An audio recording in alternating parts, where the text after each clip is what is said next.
ಇವತ್ತಿನ ವಿಡಿಯೋದಲ್ಲಿ ತುಂಬಾ ರುಚಿಯಾಗಿರುವಂತಹ ಅವರೆಕಾಳಿನ ಮಟನ್ ಕರಿನ ಮಾಡಿ ತೋರಿಸ್ತಾ ಇದ್ದೀನಿ. ಇದನ್ನು ನೀವು ಅನ್ನ, ದೋಸೆ, ಚಪಾತಿ, ಮುದ್ದೆ ಯಾವುದ್ರ ಜೊತೆ ಬೇಕಿದ್ರೂ ಸಹ ತಿನ್ಬೋದು. ರುಚಿ ತುಂಬಾ ಚೆನ್ನಾಗಿ ಹೊಂದ್ಕೊಳ್ಳುತ್ತೆ. ಇದನ್ನು ಮಾಡೋದಕ್ಕೆ ಒಂದು ಕಡಾಯಿ ಇಟ್ಕೊಂಡು ಅದಕ್ಕೆ 2 ಸ್ಪೂನ್ ಆಗುವಷ್ಟು ಎಣ್ಣೆ ಹಾಕ್ಕೊಂಡಿದ್ದೀನಿ. ಎಣ್ಣೆ ಸ್ವಲ್ಪ ಬಿಸಿ ಆಗ್ತಿದ್ದಾಗೇ 1 ಸ್ಪೂನ್ ಆಗುವಷ್ಟು ಮೆಣಸುಕಾಳು, ಹಾಗೆ 1 ಚಕ್ಕೆ 2 ಲವಂಗನ ಹಾಕ್ಕೊಳ್ತಿದ್ದೀನಿ. 1 ಇಂಚ್ ಆಗುವಷ್ಟು ಚಕ್ಕೆ ಆದರೆ ಒಂದೇ ಸಾಕಾಗುತ್ತೆ. ಚಿಕ್ಕದಾದರೆ 2 ಚಕ್ಕೆನ ಹಾಕ್ಕೊಳ್ಳಿ. ನಂತರ 1 ಇಂಚ್ ಆಗುವಷ್ಟು ಶುಂಠಿ ಹಾಕ್ಕೊಂಡಿದ್ದೀನಿ.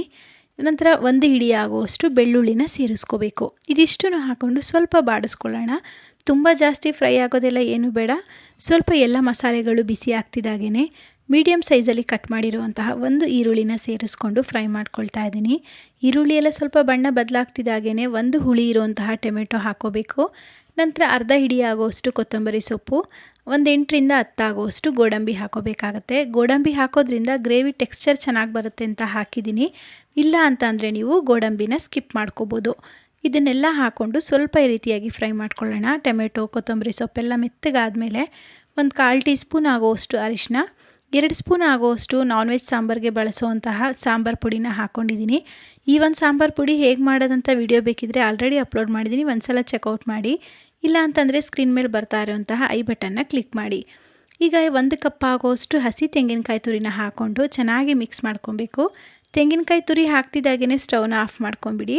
ಆ ಪಾತ್ರೆ ಬಿಸಿಗೇ ತೆಂಗಿನಕಾಯಿ ಸ್ವಲ್ಪ ಬೆಚ್ಚಗಾದರೆ ಸಾಕಾಗತ್ತೆ. ಕಂಪ್ಲೀಟಾಗಿ ತಣ್ಣಗಾದಮೇಲೆ ಮಿಕ್ಸರ್ ಜಾರ್ಗೆ ಹಾಕ್ಕೊಂಡು ರುಬ್ಬೋದಕ್ಕೆ ಎಷ್ಟು ಬೇಕೋ ಅಷ್ಟು ಮಾತ್ರ ನೀರನ್ನು ಸೇರಿಸಿ ಇದನ್ನು ನುಣ್ಣಗೆ ಪೇಸ್ಟ್ ಮಾಡ್ಕೋಬೇಕು. ಎಷ್ಟು ಸಾಧ್ಯ ಆಗುತ್ತೆ ಅಷ್ಟು ನುಣ್ಣಗೆ ಪೇಸ್ಟ್ ಮಾಡ್ಕೊಳ್ಳಿ, ಆಗ ಗ್ರೇವಿ ಟೆಕ್ಸ್ಚರ್ ಚೆನ್ನಾಗಿ ಬರುತ್ತೆ. ನಂತರ ಕುಕ್ಕರ್ಗೆ ಒಂದು ಸ್ವಲ್ಪ ಎಣ್ಣೆ ಹಾಕ್ಕೊಂಡು 1 ಈರುಳ್ಳಿನ ಹಾಕಿ ಫ್ರೈ ಮಾಡ್ಕೊಳ್ತಾ ಇದ್ದೀನಿ. ನಮ್ಮನೇಲಿ ಸ್ವಲ್ಪ ನಾನ್ ವೆಜ್ಗೆಲ್ಲ ಎಣ್ಣೆ ಕಡಿಮೆನೇ ಬಳಸೋದು. ನಿಮ್ಗೆ ಇನ್ನೂ ಸ್ವಲ್ಪ ಜಾಸ್ತಿ ಬೇಕಂದರೆ ಎಣ್ಣೆ ಅಥವಾ ತುಪ್ಪನ ಸೇರಿಸ್ಕೋಬೋದು. ಈರುಳ್ಳಿ ಎಲ್ಲ ಸ್ವಲ್ಪ ಫ್ರೈ ಆಗ್ತಿದ್ದಾಗೇ ತೊಳೆದು ಕ್ಲೀನ್ ಮಾಡಿ ಇಟ್ಟಿದ್ದಂತಹ ಮಟನ್ನ ಹಾಕ್ಕೊಳ್ತಾ ಇದ್ದೀನಿ. ನಾನಿಲ್ಲಿ 3/4 kg ಆಗೋಷ್ಟು ಮಟನ್ನ ಹಾಕ್ಕೊಂಡಿದ್ದೀನಿ. ಈಗ ಮಟನಲ್ಲಿರುವಂತಹ ನೀರಂಶ ಎಲ್ಲ ಕಂಪ್ಲೀಟಾಗಿ ಡ್ರೈ ಆಗಬೇಕು. ಅಲ್ಲಿವರೆಗೂ ಸ್ಟವ್ನ ಮೀಡಿಯಮ್ ಫ್ಲೇಮಲ್ಲಿಟ್ಟು ಆ ನೀರೆಲ್ಲ ಡ್ರೈ ಆಗೋದಕ್ಕೆ ಬಿಡಬೇಕು. ಕೆಲವೊಬ್ಬರು ಮಟನಲ್ಲಿರುವಂತಹ ನೀರಂಶ ಡ್ರೈ ಆಗೋದಕ್ಕಿಂತ ಮುಂಚೆನೇ ಬೇರೆ ಮಸಾಲೆಗಳನ್ನ ಹಾಕಿಬಿಡ್ತಾರೆ.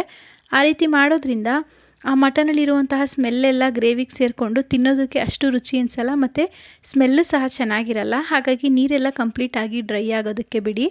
ನೀರು ಕಂಪ್ಲೀಟಾಗಿ ಡ್ರೈ ಆದಮೇಲೆ ರುಬ್ಬಿಟ್ಟಿದಂತಹ ಮಸಾಲೆನ ಸೇರಿಸ್ಕೋಬೇಕು. ನಂತರ ಇದನ್ನು ಒಂದು ಸಲ ಮಿಕ್ಸ್ ಮಾಡ್ಕೊಳ್ಳೋಣ. ಆಲ್ರೆಡಿ ನಾವು ಪ್ರತಿಯೊಂದು ಮಸಾಲೆ ಪದಾರ್ಥಗಳನ್ನ ಹುರಿದು ರುಬ್ಬಿರೋದ್ರಿಂದ ಇಲ್ಲಿ ತುಂಬ ಸಮಯ ನಾವು ಫ್ರೈ ಮಾಡೋ ಅವಶ್ಯಕತೆ ಇರಲ್ಲ. ಜಸ್ಟ್ ಈ ರೀತಿಯಾಗಿ ಒಂದು ಸಲ ಮಿಕ್ಸ್ ಮಾಡ್ಕೊಂಬಿಡಿ. ಮಿಕ್ಸ್ ಮಾಡಿಕೊಂಡು ಇದಕ್ಕೆ ಇವಾಗ 1 ಕಪ್ ಆಗುವಷ್ಟು ಹಸಿ ಅವರೆಕಾಳನ್ನು ಹಾಕ್ಕೊಂಡಿದ್ದೀನಿ. ಹಸಿ ಅವರೆಕಾಳನ್ನು ಈ ಸಮಯದಲ್ಲಿ ಹಾಕೋದ್ರಿಂದ ಹಸಿ ಅವರೆಕಾಳಿನ ಘಮನೂ ಸಹ ಚೆನ್ನಾಗಿರುತ್ತೆ, ಜೊತೆಗೆ ರುಚಿನೂ ಚೆನ್ನಾಗಿರುತ್ತೆ ಅಂತ ಹಾಕ್ಕೊಂಡಿದ್ದೀನಿ. ರುಚಿಗೆ ಎಷ್ಟು ಬೇಕಾಗುತ್ತೆ ಅಷ್ಟು ಉಪ್ಪನ್ನು ಹಾಕಿ ಒಂದು ಸಲ ಮಿಕ್ಸ್ ಮಾಡ್ಕೋಬೇಕು. ಈ ರೀತಿಯಾಗಿ ಮಿಕ್ಸ್ ಮಾಡಿಕೊಂಡು ನಮಗೆ ಗ್ರೇವಿ ಎಷ್ಟು ಗಟ್ಟಿ ಬೇಕಾಗತ್ತೆ ಆ ಹದಕ್ಕೆ ನಾವು ನೀರನ್ನು ಸೇರಿಸ್ಕೋಬೇಕಾಗತ್ತೆ. ನಾನಿಲ್ಲಿ ಸ್ವಲ್ಪ ಗ್ರೇವಿನ ಗಟ್ಟಿಯಾಗಿ ಮಾಡ್ಕೊಳ್ತಿರೋದ್ರಿಂದ ನೀರನ್ನು ಕಡಿಮೆ ಹಾಕ್ಕೊಂಡಿದ್ದೀನಿ. ಈ ಹದ ಇದ್ದರೆ ಸಾಕಾಗುತ್ತೆ. ಯಾಕೆ ಅಂದರೆ ಕುಕ್ಕರ್ 5 ವಿಷಲ್ ಕೂಗಬೇಕು. ಹಾಗೆ ಕಂಪ್ಲೀಟಾಗಿ ಕುಕ್ಕರ್ ಪ್ರೆಷರೆಲ್ಲ ಹೋದ್ಮೇಲೆ ಗ್ರೇವಿ ನಮಗೆ ಇನ್ನೂ ಸ್ವಲ್ಪ ಗಟ್ಟಿ ಆಗುತ್ತೆ. ಹಾಗಾಗಿ ಇಷ್ಟು ನೀರನ್ನು ಹಾಕ್ಕೊಂಡು ಕುಕ್ಕರ್ ಲಿಡ್ನ ಕ್ಲೋಸ್ ಮಾಡಿ 5 ವಿಷಲ್ ಬರೋವರೆಗೂ ಕೂಗಿಸ್ಕೊಂಡಿದ್ದೀನಿ. 5 ವಿಷಲ್ ಬಂದಮೇಲೆ ಪ್ರೆಷರೆಲ್ಲ ಹೋದ್ಮೇಲೆ ತೋರಿಸ್ತಾ ಇದ್ದೀನಿ ನೋಡಿ ಗ್ರೇವಿ ಯಾವ ರೀತಿಯಾಗಿ ಆಗಿದೆ ಅಂತ. ಇದು ಇನ್ನೊಂದು 5 ನಿಮಿಷ ಬಿಟ್ಟರೆ ಸಾಕು, ಇನ್ನೂ ಸ್ವಲ್ಪ ಗಟ್ಟಿ ಆಗುತ್ತೆ. ಕೆಲವೊಂದು ಮಟನ್ನು ಬಲ್ತೋಗಿರುತ್ತೆ, ಅಂಥದ್ದಿದ್ದರೆ ನೀವು 2 ವಿಷಲ್ ಎಕ್ಸ್ಟ್ರಾ ಕೂಗಿಸ್ಕೊಳ್ಳಿ. ನಾನು ತೊಗೊಂಡಿರುವಂತಹ ಮಟನ್ ಹದವಾಗಿ ಕರೆಕ್ಟಾಗಿ ಇದ್ದಿದ್ದರಿಂದ 5 ವಿಷಲ್ಗೆ ಮಟನ್ ಎಲ್ಲ ಚೆನ್ನಾಗಿ ಬೆಂದಿದೆ.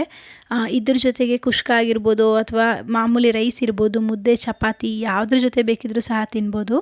ನೋಡಿದ್ರಿ ಅಲ್ವಾ ಹೇಗೆ ಮಟನ್ ಕರಿನ ಮಾಡೋದಂತ. ಈ ವಿಡಿಯೋ ನಿಮಗೆ ಇಷ್ಟ ಆಗಿದ್ರೆ ಒಂದು ಲೈಕ್ ಮಾಡಿ, ಹಾಗೆ ಮತ್ತಷ್ಟು ಈ ರೆಸಿಪಿಗಾಗಿ ನನ್ನ ಚಾನಲ್ನ ಸಬ್ಸ್ಕ್ರೈಬ್ ಮಾಡ್ಕೊಳ್ಳಿ.